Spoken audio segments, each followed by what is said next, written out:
Hey, Paul. Thanks for taking my call. Appreciate it. Hey, Connor. In last few months, we've seen Keith Lee lock horns with guys like Roman, like Steph, and just a week ago with Brock. Backstage, has there been a bit of a fight to, keep him on NXT? And you're like, no, we got more stuff for him to do before we move him over to Raw or SmackDown. Has there been discussions about that? Look, there's anybody that gets any kind of a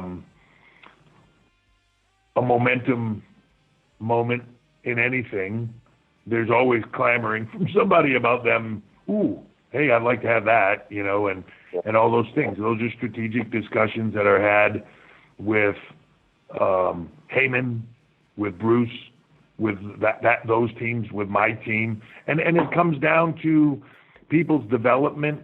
It's a funny thing that, and I don't mean this to necessarily say just specifically about Keith, but a lot of talent, they begin to have a moment, and then there's these thinking like, oh my God, they're so ready for this, they're so good to go. Man, what took so long? All this stuff because they believed it was there. There's these little nuances of success within this business that we're trying to teach at that level. It's one thing to have a moment of success. It's a different conversation to have a long run of success in this business. And how do you handle all that? And how do you handle those moments in time? And what do you do with them? And how do you capitalize on those? They're all big components of this. And you want somebody to succeed. It's hard to say to somebody, look, I'm not going to give you that now because I want you to succeed longer term. And if I give it to you now, it's going to be short term. So those are all things that we have to weigh through on all these talent. But yeah, if you don't think that, look, you don't have to look much past just looking at Keith Lee to go like, oh, you see what he looks like and who he is. You see his personality, and then you see what he does in the ring, and you're like, yeah, no, can I have him, please?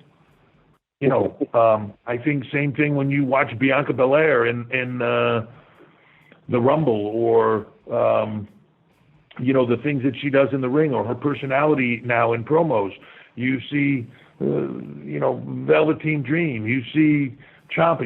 I can go down that list, right? But you want to make sure that they're ready for success on all levels, and also where's the best place for them to succeed, because the brands are slightly different, right? Like in that the entertainment components, the way the storylines are crafted and handled. Some talent are.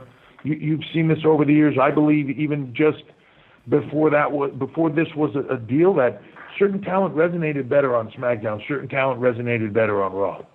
Wasn't the right fit for them. You saw that back in the 80s. Certain talent resonated better in WCW or the NWA. Certain talent resonated better in the WWE because they're slightly different, and those are all bits and pieces that weigh into this. So yeah, there's always anybody that is getting over or getting a look and is beginning to create buzz.